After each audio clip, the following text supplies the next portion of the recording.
ঝড় বৃষ্টি হোক, তুফান হোক আর যাই হোক, আমার বাচ্চারা আর আমার মা বোন বাহিরে খেতে যাবে না তা কি হতে পারে?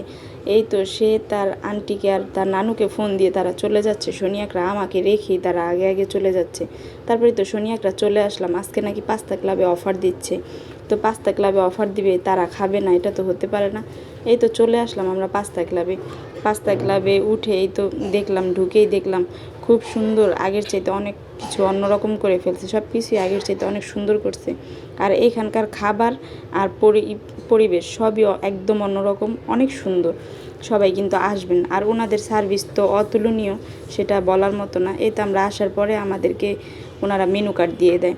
মেনু কার্ড দিলে তারপর আমরা দেখতেছিলাম, দেখতে দেখতে এই তো চলে আসলো আমাদের জন্য ওয়েলকাম ড্রিঙ্কস। তারপর আমরা ওয়েলকাম ড্রিঙ্কস খেয়ে নিলাম।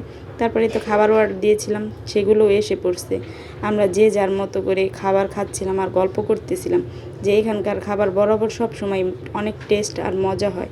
আর তার মাঝে আমার মেয়ে তা মহা খুশি, আমাকে অনেক আদর করতেছিল আর বলতেছিল আম্মু অনেক মজা কিন্তু। আর আমরা মা মেয়ে একসাথে এক প্লেটে খেলে কিন্তু আমার মেয়ে অনেক খুশি হয়।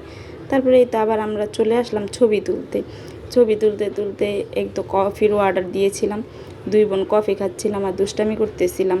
মাও বলতেছিল তোমরা যেইখানে যাও ওইখানেই দুষ্টামি করো। যাই হোক, তারপর খাওয়া শেষে এই তো চলে যাচ্ছিলাম। তারপরে প্ল্যান করলাম যে বাবুকে একটু ডাক্তার দেখায় নিয়ে যাই। তারপরে এই তো বাচ্চাকে ডাক্তার দেখিয়ে বাসায় চলে যাচ্ছি। আলহামদুলিল্লাহ।